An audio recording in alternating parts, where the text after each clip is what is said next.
은혜 받으실 하나님 말씀은 마태복음 7장 13절부터 마지막 절, 그 27절까지만 보겠습니다. 좀 길죠? 좀 길지만 오늘 이제 우리가 몇 달 동안 나누었던 마태복음 5장부터 7장까지 산상수훈의 결론입니다. 그렇기 때문에 우리가 본문이 좀 길지만 교독으로 함께 읽도록 하겠습니다. 마태복음 7장 13절입니다. 제가 먼저 읽겠습니다. 좁은 문으로 들어가라. 멸망으로 인도하는 문은 크고 그 길이 넓어 그리로 들어가는 자가 많고 생명으로 인도하는 문은 좁고 길이 협착하여 사는 자가 적으리라. 거짓 선지자들을 삼가라. 양의 옷을 입고 너희에게 나오니 속에는 노략질하는 일이라. 그들의 열매로 그들을 알지니 가시나무에서 포도를 또는 어부에서 무화과를 따느냐. 이와 같이 좋은 나무마다 아름다운 열매를 맺고 못된 나무가 나쁜 열매를 맺나니 좋은 나무가 나쁜 열매를 맺을 수 없고 못된 나무가 아름다운 열매를 맺을 수 없느니라. 아름다운 열매를 맺지 아니하는 나무마다 찍혀 불에 던져지느니라. 이러므로 그들의 열매로 그들을 알리라. 나더러 주여 주여 하는 자마다 다 천국에 들어갈 것이 아니요 다만 하늘에 계신 내 아버지의 뜻대로 행하는 자라야 들어가리라. 하늘에 많은 사람이 나가더니 주여 주여 우리가 주의 이름으로 선지자를 부르며 주의 이름으로 귀신을 쫓아내며 주의 이름으로 많은 법을 행하지 아니하느니라 하리니. 그때에 내가 그들에게 밝히 말하되 내가 너희를 도무지 알지 못하니 불법을 행하는 자들아 내게서 떠나가라 하리라. 그러므로 누구든지 내가 이 말을 듣고 행하는 자는 그 집을 반석 위에 지은 지혜로운 사람 같으니. 비가 내리고 창수가 나고 바람이 불어 그 집에 부딪히되 무너지지 아니하나니 이는 주추를 반석 위에 놓은 까닭이요. 나의 이 말을 듣고 행하지 아니하는 자는 그 집을 모래 위에 지은 어리석은 사람 같으니. 다 같이 비가 내리고 창수가 나고 바람이 불어 그 집에 부딪힘에 무너져 그 무너짐이 심하니라. 아멘. 아멘. 오늘 말씀의 제목은 산상수훈의 결론. 산상수훈의 결론 이와 같은 제목으로 하나님 말씀 은혜를 나누도록 하겠습니다. 자, 저를 딱 보시고 우리 온라인으로 예배하는 우리 청소년부도 우리 이한이도 윤재도 윤우도 이름을 부르는 것은 목사님을 화면이지만 딱 집중하라고 부르는 거예요. 자, 화면을 보면서 말씀을 도대체 산상수훈의 결론이 뭔가 간디가 그렇게 평소에 많이 읽었던 이 말씀의 결론, 주님이 의도하신 그 결론은 뭔가 우리 함께 나누도록 하겠습니다. 오늘 마태복음 7장을 이제 마치는데 5장부터 7장까지가 산상수훈, 그 유명한 산상수훈, 그 산상수훈의 결론 부분입니다. 그런데 결론 부분에 특별히 세 가지 주제가 등장을 했어요. 첫 번째는 우리가 읽은 것처럼 좁은 문이라는 주제가 등장을 했습니다. 13절 보시면 좁은 문으로 들어가라. 그리고 두 번째 주제가 거짓 선지자들. 이 거짓 선지자들을 어떻게 구별해낼 것인가, 구별해야 되는가. 세 번째 주제가 24절 보시면 그러므로 누구든지 나의 이 말을 듣고 행하는 자는 그 집을 반석 위에 지은 지혜로운 사람 같으니. 반석 위에 지혜로운 사람, 반석 위에 집 짓는 지혜로운 사람, 이 세 가지 주제가 등장을 합니다. 자, 예수님이 산 위에 올라 제자들과 자신을 따르는 하나님 나라 백성들에게 선포하셨던 그 유명한 산상설교가 맞춰지는 그 결론 부분에 이 세 가지 주제, 좁은 문, 거짓 선지자, 반석 위에 지은 지혜로운 자, 이 세 가지 주제가 어떻게 보면 서로 별로 연결고리가 없는 것 같은데, 근데 사실은 그렇지 않습니다. 이 짧은 시간에 이 세 가지 주제를 다 다룰 수 있는가? 그런데 다뤄야 됩니다. 왜냐하면 여러분 오케스트라에서 바이올린이 빠지고 첼로가 빠지고 또 비올라가 빠지고 지휘자가 빠져서는 안 되는 것처럼 모든 것이 조화가 되어야 되는 것처럼 이 중에 하나의 설명이 빠지면 이 주제 하나가 빠지면 도대체 마지막 결론에 예수님이 뭘 말하고 싶으셨던 걸까? 그 결론을 우리가 정확하게 파악하기가 어렵습니다. 그래서 이 세 가지 주제, 양태는 다르지만 이 세 가지가 다 연결고리가 있어요. 그래서 결국에 하나의 얘기를 합니다. 그렇기 때문에 짧지만 이 세 가지 주제를 다 다룹니다. 자, 우선 13절을 보시면 좁은 문으로 들어가라. 멸망으로 인도하는 문은 크고 그 길이 넓어 그리로 들어가는 자가 많다. 멸망이라는 주제가 등장을 합니다. 그리고 14절 보시면 생명이라는 단어가 등장을 해요. 그러니까 무엇과 뭐가 등장을 하는 거, 지금 대비가 되는 거예요. 멸망과 생명이 대비가 되는 겁니다. 자, 그러니까 지금 죽느냐 사느냐 양극단의 주제를 이렇게 대비시켜서 지금 아주 급박한 종말론적인 그런 설명을 하고 싶으신 거예요. 그만큼 급하다. 이 극단의 주제를 산상설교 마지막 부분에 이렇게 배치하시면서 좁은 문으로 들어가라. 좁은 문이다. 좁은 문으로 들어가야 된다. 자, 그러면 여기서 좁은 문이라고 했는데 좁다라는 의미는 뭘까? 그리고 그럼 그 문은 또 뭘까? 우리가 이런 해석적인 전제를 먼저 풀고 지나가야 됩니다. 좁다라는 의미가 뭘까? 이 단어를 쓰면서 마태는 구약적인 배경을 가지고 유대인들에게 가르쳐야 하기 때문에 구약적인 배경의 그 성경 구절들을 많이 배경으로 사용하고 그 용례를 썼습니다. 여기 좁다라는 용례가 구약에는 어디에 나오는가 하면 예레미야 30장 7절에 나와요. 그 제가 한번 읽어드립니다. 한번 들어보세요. 슬프다 그날이요 그와 같이 엄청난 날이 없으리라. 왜 슬프냐? 왜 엄청난 날이냐? 마지막 심판 날입니다. 그런데 그날은 야곱의 환난의 때가 되미로다. 그러나 그가 환난에서 구하여 냄을 얻으리로다. 이 야곱의 환난의 때. 그래서 이 환난이라는 단어가 2번 연거푸 나와요. 근데 오늘 우리가 마태복음에서 읽었던 그 바로 좁다라고 하는 이 스테로스라는 이 단어의 어근이 여기 환란이라는 이 단어에서 시작되는 겁니다. 자, 다시 한번 이 좁다라고 하는 이 단어의 이 어근이 같은 의미가 환란이라는 이 말과 같은 개념이에요. 자, 그러면 예수님이 지금 좁은 문이라는 이 설교를 하실 때 지금 듣는 청중들에게 하고 싶으신 그 말의 의도를 우리가 캐치할 수 있어야 돼요. 뭘 말하고 싶으신 거예요? 다시 말하면 이 길을, 예수 믿는 이 길을 걷는 제자도의 길을 걷는 성도들은, 제자들은 야, 예수 믿으면 무조건 잘 된다, 무조건 성공한다, 병 낫는다, 이렇게 평탄하고 순탄한 길만 보장되었다라고 하는 것이 아니라, 그게 아니라 예수를 믿는다라고 하는 것은 어려운 길이 예상되고 곤고하고 힘든 일이 예상된다. 이 말씀을 전제로 하는 말씀이에요. 자, 제가 우연히 어떤 성도를 우연히 그 마트에서 만났어요. 근데 그분하고 이제 잠깐 동안 이렇게 마스크를 써도 딱 알아보겠더라고. 먼저 그 성도가 저를 알아봤지만 그런 얘기를 하는 거예요. 본인이 지금 다니고 있는 직장이 이런 그 의료기관에, 그러니까 공공성을 보장해야 하는 그런 직장에 있다 보니까 지금 예배를 안 나간 지가 거의 이제, 1년에 가까워졌다는 거예요. 근데 최근에, 다시 교회를 나가겠다 결단하고 나가게 됐는데, 왜 그런가 하면, 이제 의료기관, 공공성을 보장하고, 혹여라도 이제 교회가 자꾸 언급되고 그러다 보니까 전염이라도 되면, 교회만 문 닫는 게 아니라 병원도 문 닫는다. 그래가지고, 그렇게 막 이분에게 이제 그 부담을 주고, 겁박을 주고, 또 못 나가게 했다는 거예요. 그래서 어쩔 수 없이 이제 예배를 한 1년 가까이를 나가지 못하다가 너무 영혼이 곤고하고 답답하고 괴롭고 힘들어서 이래서는 안 되겠다. 이래서는 나 죽겠다. 이건 아니다. 교회는 지금 우리 다시 4단계에 대해서 예배를 비대면으로 전환하고. 근데 그거 아세요? 여러분 지금 콘서트는 5,000명까지 입장이 돼요. 콘서트는 5,000명까지 찬자리 건너뛰어서 5,000명까지 콘서트, 공연장은 가능합니다. 근데 교회는 안 돼요. 콘서트장과 교회는 뭐가 다를까요? 이게 교회에 지금 가해지는 이런 반대와 핍박들이거든요, 사실은.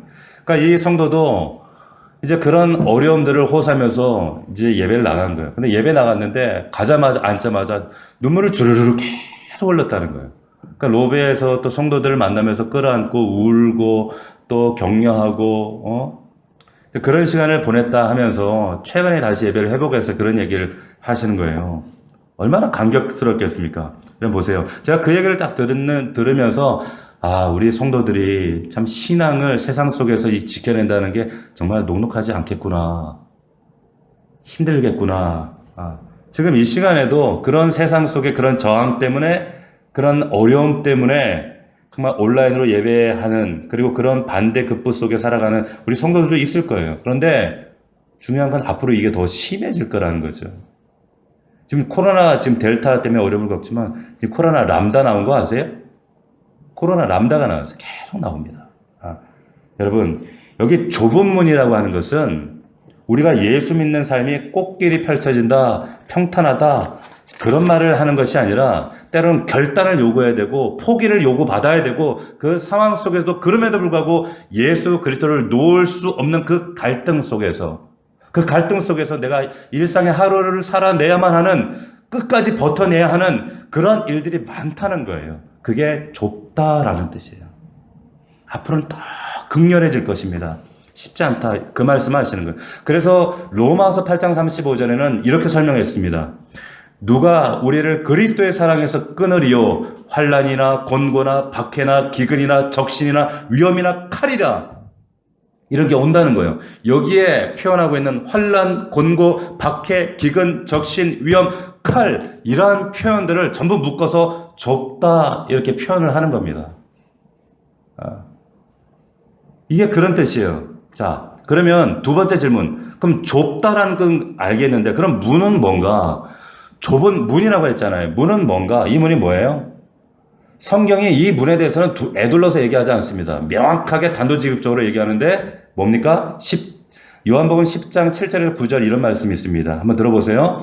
그러므로 예수께서 다시 이르시되 내가 진실로 진실로 너희에게 이르노니 나는 양의 뭐라고요? 문이라. 내가 문이다. 내가 문이다. 자신이 문이라고 말씀하시는 거예요. 조금 더 볼까요? 9절입니다. 내가 문이니 누구든지 나를 통하지 않고는 말미암아 들어가면 구원을 받고 들어가며 나오며 꼴을 얻으리라. 예수님께서 내가 문이다. 나를 통하지 않고는 불가능하다. 그러니까 좁은 문 말할 때 이건 무슨 뜻이 되는 거예요? 좁은 문으로 들어가라. 이렇게 말씀하실 때 결국 풀어서 해석하면 정확하게 이런 뜻이 되는 거예요. 예수 믿는 성도의 삶은 제자도는 어렵고 곤고하고 힘들고 어렵지만 그런 상황들이 예견될 수밖에 없고 그런 현실을 살아갈 수밖에 없지만 그러나 따라가야 되는 그 길은 예수가 그 길이란 말이에요. 그 문이란 말이에요. 아멘이십니까? 자, 사도행전의 기록에 보면 여러분 기억나시나요? 우리가 사도행전 강의를 한 1년 넘게 나누었는데 사도 바울이 이제 마지막 그 선교의 종착지 다시 예루살렘으로 들어갑니다. 예루살렘을 향해 들어가려고 지금 결단하고 있는데 지금 거기는 사람들이 자신을 목에 칼을 겨누고 오기만 해봐 이러고 있단 말이에요. 그런데 어떤 그 선지자가 아주 독특한 퍼포먼스를 합니다. 가죽띠를 가지고 퍼포먼스를 하는데 이 가죽띠의 임자가 들어가면 똑같이 가죽띠처럼 묶이고 결박당해서 결국 체포당할 거야. 그 말은 뭐예요? 들어가지 말라는 얘기잖아요. 그런데 사도 바울이 뭐라고 합니까? 환난과 결박이 나를 기다린다고 하나 내가 이 하나님의 복음을 전하는 일에는 내가 조금도 내 목숨 아까워하지 않는다 라고 말하면서 들어가요. 기꺼이 들어갑니다. 목숨 걸고. 들어가서 결국 어떻게 됩니까? 결박당해요. 이게 성도의 믿음이에요. 보세요. 예수님께서 이 산상수훈의 마지막 결론 부분을 하시면서 예수 믿기로 예수의 도를 걷는 정말 신앙이라고 하는 게 뭐냐? 이걸 작정한 그 제자들에게 성도들에게 미리 설명해 주시는 겁니다. 좁은 문이라고 하는 것은 꽃길 아니야. 꽃길 아니다. 만만하지 않다. 이 말씀을 해 주시는 거예요. 자, 그리고 그 다음에 두 번째로 등장하는 주제가 뭐냐면 거짓 선지자 얘기를 해요. 거짓 선지자. 여러분 15절을 보시면 거짓 선지자들을 삼가라. 양의 옷을 입고 너희에게 나오나 속에는 노략질하는 일이다. 그들의 뭘로 그들을 안다 그랬습니까? 열매로 안다 그래요. 열매로. 그들의 열매로 그들을 알지니 가시나무에서 포도를 엉겅퀴 해서 무화과를 따겠느냐? 여기에 여러분 두 종류의 나무가 등장을 해요. 포도나무, 무화과나무. 여러분, 우리는 언뜻 연상이 안 되지만 이스라엘 백성들을 이 얘기하면, 아, 이 포도나무가 무화과가 뭐 얘기하는구나. 이스라엘 유대인들의 통념 속에는 딱 알아요. 그걸 어디에서 그것을 어디에서 엿볼 수 있는가? 이사야서 5장 1절입니다. 우리 한번 찾아보겠습니다. 구약 성경 972면에 페이지로 찾으세요. 여러분들도 못 찾으시니까 제가 친절하게 말씀해 드리는 거예요. 구약 성경 972페이지에 있습니다. 이사야서 5장 1절입니다. 972페이지 이사야서 5장 1절. 자, 눈을 따라가면서 여러분 잘 읽어보세요. 지금 여러분들 얘기하는 거예요. 제가 있습니다. 나는 내가 사랑하는 자를 위하여 노래하되 내가 사랑하는 자의 포도원을 노래하리라. 내가 사랑하는 자에게 포도원이 있으며 심히 기름진 산내로다. 자, 포도원을 노래하리라. 내가 사랑하는 자에게 뭐가 있어요? 포도나무가 있어요. 포도나무가 등장을 해요. 2절입니다. 땅을 파서 돌을 제하고 극상품 포도나무를 심었도다. 이스라엘을 얘기하는 거예요. 극상품 최고의 포도나무를 심었다는 거예요. 그 중에 망대를 세우고 또 그 안에 술터를 파도다. 좋은 포도 맺기를 바랐더니 무슨 포도를 맺었어요? 좋은 포도 맺기를 말했는데 무슨 포도 맺었어요? 들포도 맺었다는 거예요. 들포도는 농부가 원하지 않았던 열매예요. 3절 보세요. 예루살렘 주민과 유다 사람들아 구하노니 이제 나와 내 포도원 사이에서 뭐라고 합니까? 사리를 판단하라. 판단해 보라 이거. 4절. 내가 내 포도원을 위하여 행한 것 외에 무엇을 더할 것이 있으랴. 내가 좋은 포도 맺기를 기다렸거늘 들포도 맺으면 어찌 됨이냐. 극상품 포도나무를 심고 좋은 포도를 원했어요. 그런데 맺힌 건 들포도란 말이에요. 들포도. 이건 농부가 심었을 때 기대했던 그런 열매가 아니었단 말이에요. 5절 말씀입니다. 5절 우리 다 함께 읽겠습니다. 시작. 이제 포도원에 어떻게 행할지를 너희에게 이르리라. 내가 그 울타리를 걷어 먹힘을 당하게 하며 그 담을 헐어 짓밟히게 할 것이요. 보세요. 이렇게 된다는 거예요. 6절 같이 읽습니다. 시작. 내가 그것을 황폐하게 하리니 다시는 가지를 지름이나 북을 도두지 못할 찔레와 가시가 날 것이며 내가 또 구름에게 명하여 그 위에 비를 내리지 못하게 하리라. 비가 내리지 않아요. 7절 다 같이 읽습니다. 시작. 무릇 만군의 여호와의 포도원은 이스라엘 족속이요 그가 기뻐하시는 나무는 유다 사람이라. 그들에게 정의를 바라셨더니 도리어 포악이요 그들에게 공의를 바라셨더니 도리어 부르짖음이었도다. 자 보세요. 7절 보시면 여호와의 포도원은 무슨 족속이라고 설명하고 있습니까? 이스라엘 족속이에요. 기뻐하신 나무는 포도나무라고 지금 했죠. 근데 누구라? 유다 사람이라. 이스라엘 얘기하는 거예요. 극상품을 심었는데 무슨 열매를 맺혔는가 봤더니 들포도를 맺었어요. 들포도를 맺었다는 거예요. 그 들포도의 실체가 뭔가, 열매의 실체를 보세요. 그게 뭔가, 이 말씀에 보면 포악, 그리고 공의를 버리고 곤고한 열매를 맺는 거예요. 자, 여기서 여러분들이 오해해서는 안 되는 게 있습니다. 마태복음 7장이나 여기에서 지금 이 말씀이 그러니까 너희들 좋은 열매 맺어야 된다. 지금 그 얘기예요? 그 얘기가 아니에요. 방점이 거기 있는 게 아닙니다. 지금 좋은 열매를 맺어야 된다 그 얘기를 하시는 것이 아니라 마태복음에서도 말하고 싶은 건 뭐냐면 그 열매로 너희들 정체를 우리가 알아챘다 이 얘기하시는 거예요. 정체가 들통났다 얘기하시는 거예요. 좋은 열매 맺어야 된다 그러니까 정신 차려 열매를 맺어라 그 말이 아니라 엉터리 열매 맺은 걸로 봐서 그 나무는 원래 하나님께서 원하셨던 심었던 것이 아니니까 너희들 정체가 가짜다. 지금 그거 설명하는 거예요. 그 말씀하시는 거예요. 마태복음 7장 20절 보세요. 이러므로 그들의 열매로 그들을 알리라. 이 말은 이제부터 우리 좋은 열매 맺읍시다. 이 말이 아니라 이 말이 아니라 맺혀진 열매의 결과물을 보니까 너희들 가짜구나. 너희 가짜라는 거 들통났구나.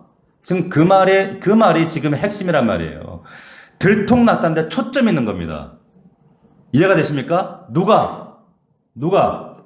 거짓 선지자들. 거짓 선자들. 이 거짓 선자들 누굽니까? 누구예요? 이만희예요? 이 거짓 선자들이 누구예요? 앞 시간에 제가 얘기했잖아요. 신앙생활 연기하는 자들. 앞 시간에 얘기해 드렸던 겉과 속이 다른 외식하는 자들. 이 외식하는 자들을 이게 원어의 의미가 뭐라 그랬습니까? 연극 배우라 그랬잖아요. 그 연극 배우들, 바리새인들, 하나님 백성이라고 얘기하면서 겉과 속이 다른, 전혀 삶은 그렇게 살지 않는 가면 쓰고 연극하고 있는 그 외식하는 자들. 겉으로는 이스라엘인 줄 알았단 말이에요. 극상품 포도나무인 줄 알았단 말이에요. 그런데 그러면 극상품의 포도나무를 맺을 줄 알았는데 알았더니 열매 맺힌 걸 보니까 들포도나무가 맺힌 거예요. 너희 가짜였구나. 가짜였어. 지금 그 얘기 하시는 겁니다. 자, 근데 이것이 최종적인 결정적인 날에 다 드러난다. 누가 진짜였고 가짜였는지가 무엇로 알 수 있는가? 열매로 알아챘다는 거예요. 근데 자꾸 우리는 이것을 보세요. 이게 자꾸 뭘 오해하는 게 뭐냐면 이걸 자꾸 어디로 끌고 가느냐? 행위로 끌고 갑니다. 행위. 그러니까 좋은 열매를 맺어야 한다. 행위로 자꾸 끌고 가요. 왜? 여기 뒤에도 보면 행위라는 말이 이제부터 자꾸 등장을 하거든요. 그래서 속아요. 자꾸 속고. 그러니까 좋은 열매 행위를 맺어야 된다. 자꾸 이렇게 생각하는데 지금 방점이 그게 아니라는 거예요. 성경을 여러분 잘 보세요. 7장 21절 보십시오.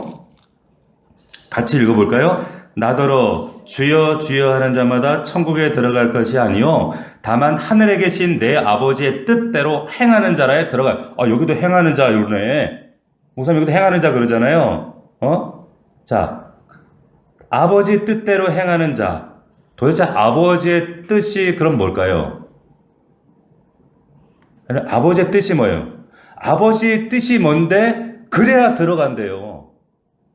22절 같이 읽습니다. 시작. 그날에 많은 사람이 나더러 이르되 주여 주여 우리가 주의 이름으로 선지자 노릇하며 주의 이름으로 귀신을 쫓아내며 주의 이름으로 많은 권능을 행하지 아니하였느까 하리니. 그날에 보세요. 아니 행하지 않았습니까? 얘기하는 거예요. 행하지 않았습니까? 행위가 나와요. 많은 사람들이 주의 이름으로 주여 주여 주여 얼마나 신실합니까? 믿는 것 같잖아요. 두 손 들고 찬양도 하잖아요. 신실한 하나님의 종 같고 집사 같고 정말 교회에서 거룩해 보이고 신실해 보일 수밖에 없어요. 이런 사람들. 왜? 역사도 일으켰고 사람도 몰고 다니고 사람도 모으고 막 능력도 나타나고. 그런데 사실은 자기도 속은 거예요. 자, 주의 이름으로 내가 이런 역사 하지 않았습니까? 지금까지 이런 거 그러면 다 가짜라는 얘기예요? 그럼 내 신앙생활 지금까지 했던 거 다 뻥이라는 얘기입니까? 이렇게 묻는 겁니다. 23절 잘 보세요. 여러분 잘 보세요. 23절에 같이 읽습니다. 시작. 그때에 내가 그들에게 밝히 말하되 내가 너희를 도무지 알지 못하니 불법을 행하는 자들아 내게서 떠나가라. 뭐를 행하는 자들아? 불법을 행했다는 거예요. 불법이 뭔가를 잘 보세요. 불법이 도대체 뭔가를 정의하기 위해서 여러분 마지막 세 번째 주제가 등장하는 겁니다. 그 세 번째 주제가 뭔가 이제 좁은 문 그리고 거짓 선지자 그리고 그 불법이 뭔가를 이제 바르게 해석해 주기 위해서 24절에 이제 반석 위에 짓는 사람 얘기가 나오는 거예요. 무슨 말씀인지 아시겠죠? 자, 24절 같이 읽습니다. 시작. 그러므로 누구든지 나의 이 말을 듣고 행하는 자는 그 집을 반석 위에 지은 지혜로운 사람 같으리니. 보세요. 여기에도 누구든지 나의 이 말을 듣고 행하는 자, 계속 행함이 강조가 돼요. 행하는 자는 그 집을 어디에 지은 사람과 같다? 반석 위에. 자, 불법이 뭔지 아시겠습니까? 불법이 뭔지 아시겠어요? 불법이라는 것은 여러분 기초를 어디 위에 쌓은 집인가의 문제예요. 기초가 어디 위에 있는가의 문제예요. 보세요. 다시 말하면 기초가 정당한가 불법인가 지금 그 얘기 하시는 겁니다. 반석 위에 기초하지 않은 모든 우리 인생의 노력과 수고와 우리 영혼의 문제까지 내 삶의 일터에서 모든 것들 예수님께서 뭐라고 냉엄하게 판단하고 계십니까? 불법이란 말씀하세요. 불법이라는 거예요. 이 반석은 누구예요? 예수 그리스도예요. 예수 그리스도. 예수 그리스도. 내 인생이 시도하고 있는 노력하고 있는 모든 것들 그리스도라고 하는 예수라고 하는 그 기초 위에 행하지 않는 그게 동기로 기저에 수반되지 않는 그 모든 것들은 겉은 그럴듯해 보이고 육신적으로는 뭔가 쌓여가는 것 같고 그렇지만 그것은 다 뭐라는 겁니까? 불법이라고 말씀하시는 거예요. 공부도 일도 수고도 신앙생활도 모든 것도 다 맞죠. 불법이다. 다시요. 여기서 계속 여러분 행위가 강조가 되다 보니까 열매 맺어야 된다. 윤리적으로 도덕적으로 뭔가 좀 잘 살아야 되고 열매를 맺어야 된다. 신앙적으로 더 열심히 해야 되고 새벽기도 더 열심히 나와야 되고 헌금도 막 더 많이 드려야 되고 그런 행위를 얘기하는 게 아니에요. 행위가 아니라 본문에서 그런 개념을 설명하고 싶은 얘기가 아니라 아버지의 뜻대로 행하는 것이 뭐냐면 반석 위에 집을 짓는 거예요. 반석 위에. 그런데 집을 짓는 게 초점이 아니라 여러분 어디에 집을 짓는가가 그게 초점이라는 거예요. 이게 메시지 결론이란 말이에요. 어디에 집을 지으라 이거예요. 주초를 반석 위에 예수 위에 아멘이십니까? 여러분 근데 이거를 보세요. 이 주추가 이 기초가 이렇게 보여요. 이게 잘 드러나요? 안 나타나요. 몰라요. 이게 안 보인다면 겉으로는 잘 모른단 말이에요. 저 사람이 지금 모래 위에 짓는 건지 아니면 든든한 반석 위에 짓는지 인생의 집 이렇게 겉으로는 쌓여가는 모양들이 우리 성도들의 겉모습은 이게 진짜인지 가지 잘 드러나지 않아요. 문제는 여러분 이게 언제 드러나는가?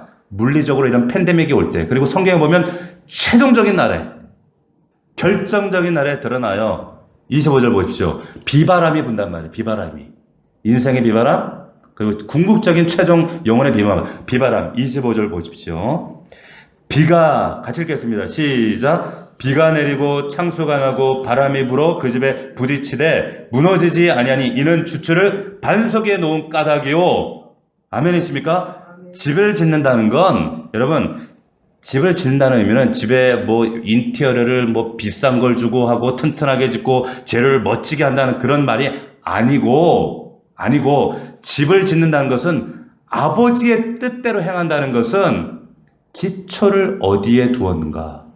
기초를 어디에 두었는가? 최종적인 비바람이 불어올 때 결정적인 어려움이 닥칠 때 그 기초가 드러나 있게 되어 있다 이 말이에요. 그런데 그렇지 못하고 모래 위에 기초를 놓았던 사람들은 어떻게 돼요? 여기 보세요. 나의 이 말을 듣고 행하지 아니하는 자는 여기에 행하지 아니하는 자는 여러분 어떤 사람입니까? 어떤 사람이에요? 여러분 오해하지 마세요. 집을 안 지은 사람이 아니에요. 여기 행하지 아니하는 사람이 집을 안 지은 사람이 아니라니까요. 이 행하지 않은 사람들도 여러분 집을 지었어요? 안 지었어요?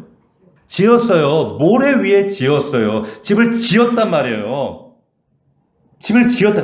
근데 그건 행하지 않는 거예요. 그게 불법이란 말이에요. 나의 이 말을 듣고 행하지 아니하는 자는 그 집을 모래 위에 지은 어리석은 자다 이 말이에요. 이 사람이 누굽니까?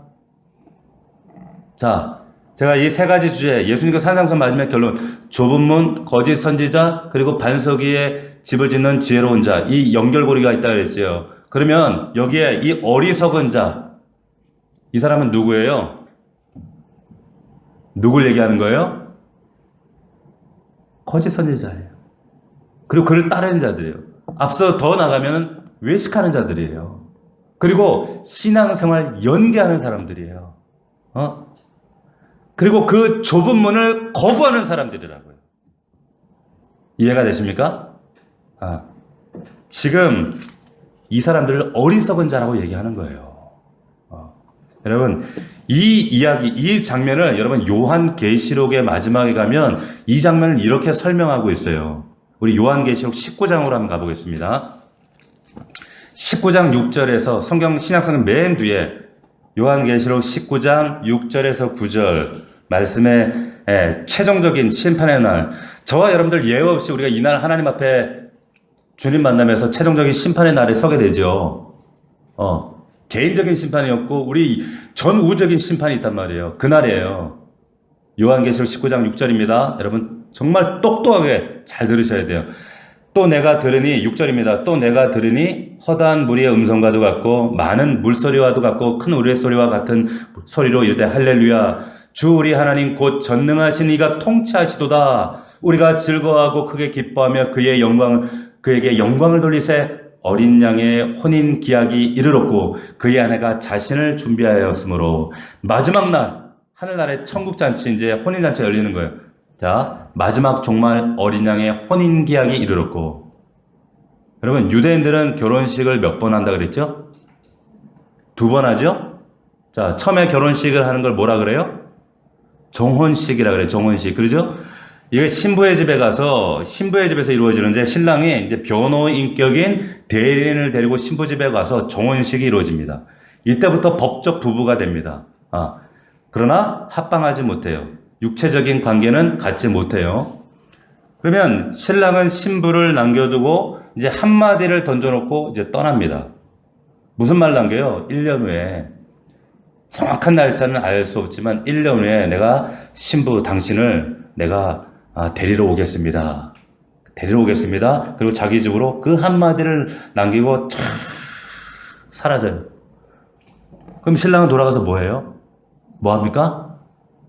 신부 맞을 수 있는 신혼집, 처소를 준비하는 거예요. 그래서 요한복음에 보면 제자들이 예수님이 자꾸 어디를 간다 떠난다 이상한 소리 하시니까 예수님 도대체 어디 가시는데요? 가시는 데가 어딘데요? 묻잖아요. 그러니까 예수님 뭐라고 하셨어요? 너희가 지금은 내가 어디로 가는지 알지 못하지만 나중에는 알게 될 것이다. 내가 너희를 위하여 뭘 예배하러 간다? 처소를 예배하러 간다는 거예요. 십자가를 앞두고 내가 이제 처소를 예배하러 가신다 얘기하신 거예요. 주님이 지금 하늘나라에 우리 처소를 예배하셨다니까요. 처소를 예배하러 간다. 근데 돌아올 날을 그 예수님도 신랑도 몰라요. 그날은 아들도 몰라요. 왜 모를까요? 왜 몰라요? 그날은 돌아오는 날은 아들이 결정하는 게 아니에요. 유대인의 그 전통적인 그 결정에 따르면, 왜냐하면 이제 자기 집으로 돌아가서 아버지의 감독 아래에서 일꾼들 데려다 집을 지어요. 유대인의 그 직구조의 그 특성상 그 집을 짓는데 대략 한 1년 정도 걸린다고 생각을 해요. 1년 정도 걸리는데 열심히 뚝딱뚝딱 집을 막 지어요. 집이 하루하루 달라지겠죠. 근데 어느 날 아버지가 보니까 집이 이제 거의 다 됐네. 다 됐어. 아들을 호출합니다. 호출해가지고 얘 나 좀 보자. 이리 와봐라. 야, 이제 집 보니까 그만하면 됐다. 오늘 너 씻고 가서 네 신부 데려와라. 데려와. 그 결정은 누가 해요? 아버지만 하는 거예요. 아버지만. 예수님이 그 날을 모른다는 의미가 아니라 그 결정권은 아버지에게 있다 이 말이에요. 그럼 그 말을 하면 이제 데리러 가는 거예요. 그게 1년 정도 걸려요. 기한이 있단 말이에요. 그러면 자, 그 신랑이 신부를 데려오기 전까지 신부는 뭐 할까요? 신부 수업합니다. 신부 수업하는 거예요. 우리 신랑이 예를 들어서 우리 신랑이 경상도 사람이라 그랬지. 경상도 사람들은 짠 거 싫어. 짠 거를 좋아해요. 그러니까 집안 사람 다 짠 거 좋아해요. 그러니까 짠 거 요리를 이렇게 해야 돼. 뭘 좋아한댔더라? 가풍이 이렇다더라? 이러면서 미리 정보를 알아다가 막 이제 가풍, 신부 수업하는 거예요. 그러면서 이제 자기 지금까지 만났던 남자들하고 다 손절하고 페이스북, 인스타그램 이제 사진 이런 거 다 내리고 SNS 다 지고 막 이런 거 하는 거예요. 신랑만 오로지 집중하기 위해서 그런 신부 수업을 하는 거예요. 최종적인 결혼식, 이걸 히든데이라고 그래서 이 결혼식은 신랑 집에서 7일 동안 치릅니다. 천국잔치가 이루어지는 거예요. 지금 요한계시록 19장 나오는 결혼식은 몇 번째 결혼식이에요? 2번째 결혼식이에요. 2번째. 이 2번째 결혼식인데 이제 혼인 기약이 이르렀고 그 얘기하는 겁니다. 그 요한계시록 19장 7절에 우리가 즐거워하고 크게 기뻐하며 우리가 그 나라 바라보고 지금 소망하는 거예요. 이건 절대 메타포가 아니라 실제 이루어진 우리 육신이 부활하고 다시 살아나서 그날 이 혼인잔치에 들어가요. 그날 때문에 우리 정혜정 집사님의 부친이 지금 그 하나님 나라에 그 혼인잔치 아니에요. 그 나라에 지금 미리 가서 준비하고 계시는 거예요. 보세요. 우리가 즐거워하고 크게 기뻐하며 그에게 영광을 돌리세 어린 양의 혼인이 기약이 이르렀고 그의 아내가 자신을 준비하였으므로 여기 보세요. 신부입니까? 아내입니까? 여러분 신부는 림페라는 단어를 썼었어요. 근데 여기는 아내라고 하는 거예요. 아내, 귀내라고 하는 아내를 써요. 왜? 이미 정혼을 했거든요. 이 아내가 누구예요? 저와 여러분 우리 교회란 말이에요. 교회. 아내. 이 정혼을 통해 결혼한 사이이기 때문에 아내라고 표현해요. 그의 아내가 자신을 준비하였으므로 준비한 자만 들어가요. 준비된 자가 이 땅에 있는 동안에 이 땅에 우리가 육신을 입고 살아가는 이 땅에서 준비된 신부만 그 나라에 들어가요. 자, 그러면 이제 어떻게 돼요? 다음 절 보면 그에게 빛나고 깨끗한 세마포 옷을 입도록 허락하셨다는 거예요. 그에게 빛나고 깨끗한 옷을 입어요. 무슨 옷을 입어요, 근데? 세마포 옷. 그런데 이 세마포 옷은 성도들의 뭐라고 되어 있어요? 옳은 행실이라 되어 있어요. 행실. 또 행위 얘기가 나온다면 행위. 옳은 행실이라고 하잖아요. 여러분 여기에 옳은 행실은 디카요마라는 이 단어를 썼는데 이 옳은 행실은 뭐예요? 옳은 행실은 뭐예요? 아까 우리 7장 21절에 하늘에 계신 내 아버지의 뜻대로 행하는 것 그건 뭐라 그랬어요? 24절에 7장 24절 다 돌아보고 뭐라 그랬어요? 이 말을 듣고 행하는 자의 행위 다시 말하면 반석 위에 집을 짓는 거예요. 반석 위에 집을 짓는 거. 예수 그리스도 외에 내 영혼과 내 인생과 내 삶의 모든 기초가 예수 그리스도입니다라는 이 고백으로 그 기초 위에 세우는 거예요. 할렐루야. 그럼 우리 넘치는 교회 성도들 될 수 있기를 주의 이름으로 축원합니다. 그런 자에게 주시는 은혜가 뭔가? 계시록 19장 9절 천사가 내게 말하기를 기록하라. 어린 양의 혼인잔치에 청함을 받은 자들은 복이 있도다. 또 내게 말하되 이것은 하나님의 참되신 말씀이라 하기로 어린 양의 혼인잔치에 청함을 받은 자들은 복이 있도다. 할렐루야. 아멘입니까? 이 혼인잔치에 참여하는 저와 여러분들이 되기를 주의 이름으로 축원합니다. 그래서 우리의 궁극적인 최고의 복은 이 잔치에 참여하는 게 우리 믿는 자들의 최고의 복이란 말이에요. 그 잔치를 바라보기 때문에 팬데믹이 와도 이 땅의 삶이 고단해도 정말 사는 게 고단하고 힘들어도 그 소망 때문에 우리가 복음 전하고 사람들을 격려하고 위로하고 이 복음 때문에 이겨내고 내 삶의 기초가 되시는 예수 그리스도 그 은혜 붙들고 나가는 거예요. 할렐루야. 여러분 모든 게 그분이 내 삶의 기초가 되고 은혜가 된다. 그리고 요한계시록을 보면 여러분 24장로들이 여러분 어린 양 앞에 가서 갑자기 이상한 퍼포먼스를 하는 장면이 등장합니다. 어떻게 하냐면 이 사람들이 24장로들이 면류관을 쓰고 하는데 갑자기 면류관을 벗어가지고 어린 양 앞에 막 던집니다. 막 던져요. 왜 던지는지 아세요? 어린 양 앞에 서서 보니까 내 인생의 면류관이라고 썼던 이 공로, 이 면류관, 공로가 어린 양의 그 공로 앞에 아무것도 아니구나. 아이고 부끄럽구나. 그래서 그 면류관을 벗어서 어떻게 하는 거예요? 던지는 거예요. 던지는 거. 이거 쓰고 있는 게 부끄럽다 그 말이에요. 부끄럽다. 내 공로인 줄 알아서 내가 쓰고 있는 줄 아니었구나. 예수 그리스도의 공로였구나. 이렇게 말하면서 면류관을 던져요. 장로들이. 그게 계시록에 나온단 말이에요. 여러분 죽임당한 어린 예수 그리스도의 십자가 그 십자가의 은혜로 내가 사는 것이구나. 그러니까 성도들의 옳은 행위는 반드시 누구를 기초로 서 있어야 됩니까? 예수 그리스도. 율법이나 나의 열심이나 나의 지극정성이 아니라 오직 예수 그리스도. 이단들이나 세대주의자들이나 잘못된 믿음을 가지다. 야, 그래도 구원이 그래도 우리가 뭔가 내가 행위를 해야서 뭔가 지극정성을 해야지. 속지 마시라는 거예요. 아니라는 거예요. 오직 100% 예수 그리스도 그분의 은혜라고 하는 거.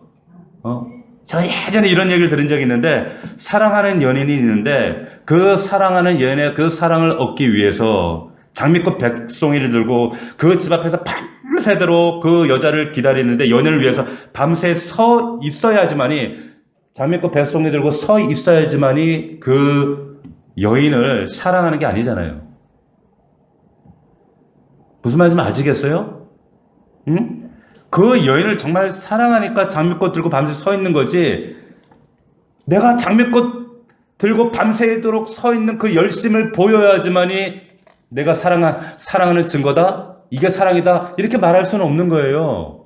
근데 우리는 이걸 주게 바꿔놓잖아요. 그게 뭐예요? 율법이라고 말하는 율법. 그렇지 않다는 거예요. 사랑하니까 우리가 선교도 가는 거고, 사랑하니까 예물도 드리는 거고, 사랑하니까 교회에서 뭐라도 내가 화장실이라도 닦고 싶은 거고, 교회 와서 뭐라도 하고 싶은 거고, 하나님께 드리고 싶은 거고, 우리 신앙의 동기가 그 예수 그리스도를 사랑하는 동기인가, 기초인가? 이 질문을 여러분들 살면서 절대로 이 질문을 버리시면 안 돼. 잊어버리시면 안 된다는 거예요. 내가 지금 사랑해서 지금 이 자리에 있는가? 예배하는가? 주님 앞에 예물 드리는가? 말씀을 맺겠습니다. 오늘 마태복음 7장 이 산상순의 이 설교를 끝내면서 왜 이 주초, 이 반석 기초 얘기를 하는가? 왜 반석 위에 집을 짓는 자가 지혜로운 자요 아버지의 뜻대로 행하는 자라고 했는가? 참된 행위는 뭡니까? 율법 아니에요. 율법이 아니에요. 십자가의 사랑에 매이는 거예요. 예수 그리스도입니다. 가장 최고의 지고한 믿음은 뭡니까? 십자가의 사랑을 만나는 거예요. 예수 그리스도.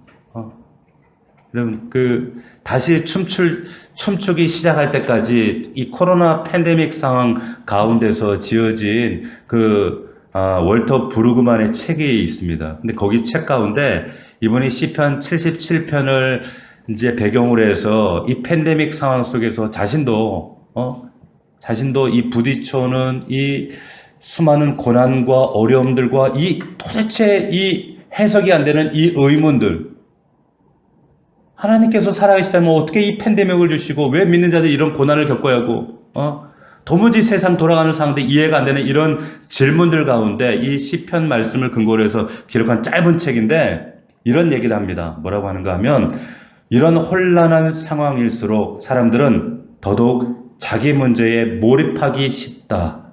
내 미래가 어떻게 될까? 뭘 먹고 살까? 앞으로 내 미래는 어떤 삶이 될 것인가? 자꾸만 자기 문제에만 몰입하게 되는 영적 나르시즘에 빠지기 쉽다는 거예요. 그런데 그럴 때일수록 하나님께 집중해야 된다 이런 말을 하면서 자기 주변과 자기 상황, 내 문제, 내 이슈에만 집중하지 말고 홍해 앞에 보세요. 홍해 앞에 백성들이 자기 상황 문제에 집중했을 때 밤새 하는 거라고는 밤새 울부짖고 통곡하고 아우성하고 원망밖에 터뜨린 게 없더라는 거예요. 그런데 그때 한 사람 모세가 등장해서 그들에게 하나님께 집중케 했어요. 그랬더니 백성들 향해서 뭐라고 얘기합니까? 너희들은 가만히 있어. 원망하고 통곡하고 아우성치고 그렇게 그런 아우성치지 말고 너희는 가만히 서서 오늘 여호와께서 너에게 행하시는 구원을 보라 외친단 말이에요. 그런데 놀랍게도 그 도도하게 흐르는 그 붉은 강 홍해 밑에 그 마른 땅이 그 놀라운 역사가 인간의 상식과 수치와 논리라 인간의 상상으로 도저히 발견할 수 없었던 그 새 길을, 마른 땅을, 새 일을 준비하셨을 줄 누가 알았겠어요? 사랑하는 성도 여러분, 우리가 어떤 상황에서도 어떤 어려움 속에서도 하나님께만 집중하면, 예수 그리스도에게만 집중하면 내 인생의 영혼과 그리고 내가 행하는 내 삶의 모든 인생에 내가 수고를 쌓아가는 모든 것들, 그것들이 예수 그리스도가 기초가 된다면 그 예수 그리스도가 내 삶의 주초가 되실 때 하나님께서 여러분들 삶 속에 앞으로 펼쳐질 여러분들의 인생 가운데 하나님의 놀라운 역사들과 기적들과 증거들을 행하실 줄로 믿습니다. 오늘 말씀을 여러분들 기억하시면서 반드시 좁은 갑시다. 거짓 선자들 말에 속지 맙시다. 세상 가치 말에 속지 맙시다. 오직 지혜로운 자는 반석 위입니다. 반석에 서야 됩니다. 거기에 기초를 세워야 됩니다. 그럴 때 승리하는 저와 여러분들이 될 수 있기를 주의 이름으로 축원합니다. 기도하겠습니다. 이 시간 우리 말씀을 기억하면서 우리 1분간만 기도하겠습니다. 기도할 때 하나님 그렇습니다. 좁은 문, 어려운 길입니다. 하나님 환난으로 정말 꽃길이 아닙니다. 그렇지만 예수 그리스도 붙잡고 그 길 나아갑니다. 예수 그리스도만이 내 삶에, 내 영혼에, 내 일터의 모든 것에 하나님 기초요 근간입니다. 이 사실을 잊지 않고 하나님 반석 위에 기초를 놓는 지혜로운 자들 될 수 있도록 역사하여 주옵소서. 아버지의 뜻대로 행하는 자가 될 수 있도록 주여 주여만 외치는 자들이 아니라 예수가 내 삶의 근간이 되는 우리 사랑 넘치는 교회 성도들 될 수 있도록 도와주옵소서. 우리 다 함께 1분간만 통성으로 기도하겠습니다. 살아계신 아버지, 아버지 하나님 감사합니다. 주님 그렇습니다. 하나님 아버지 도와주시옵소서. 아버지 도와주시옵소서. 하나님 도와주옵소서. 우리 사랑하는 성도들을 불쌍히 여겨주시옵소서. 하나님 긍휼히 여겨주시옵소서. 좁은 문으로 들어가는 자들 되게 하옵소서. 하나님 외식하는 자들 되지 않도록 도와주시옵소서. 하나님 신앙생활 연기하지 않도록 도와주옵소서. 아버지 하나님 예수 그리스도가 내 인생의 기초가 되게 도와주옵소서.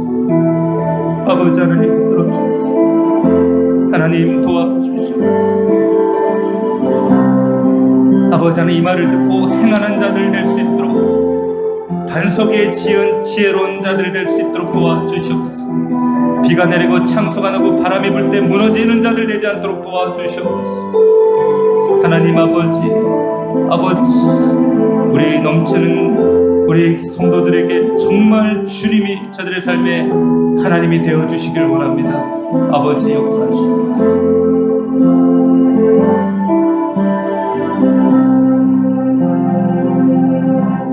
하나님 사랑하는 우리 넘치는 교회 우리 성도들 좁은 문, 그 협착하고 그 고단한 그 길이 정말 우리를 때로는 좌절시키고 낙심시킬 때도 있지만 반드시 좁은 문으로 들어가는 우리 넘치는 교회 성도들 다 될 수 있도록 인도하여 주옵소서. 하나님 속지 않게 하시고 거짓 복음의 선지자들에게 아버지 하나님 농락당하지 않도록 도와주시옵시고 바른 진리 복음 안에 서서 정말로 세상 가운데 흔들리지 아니하며 말씀 붙들고 끝까지 하나님 승리하는 자들 되게 도와주시옵소서. 아버지 하나님 불법을 행하는 자들이 아니라 어리석은 자들이 아니라 외식하는 자들이 아니라 정말로 하나님 말씀을 듣고 행하는 자들, 지혜로운 자들이 되어서 이 조처를 반석 되시는 예수 그리스도 위에 세워 정말 하나님 말씀대로 하나님 우리의 삶에 때로는 비가 내리고 창수가 나고 바람이 불지라도 최종적인 나라 주님 만나는 그 심판의 날일지라도 우리는 담대히 예수 안에서 주님 만나며 승리하는 마침내 하나님 그 혼인잔치에 입성하는 자들이 될 수 있도록 인도하여 주시옵소서. 감사드렸고 예수 그리스도의 이름으로 기도하옵나이다. 아멘.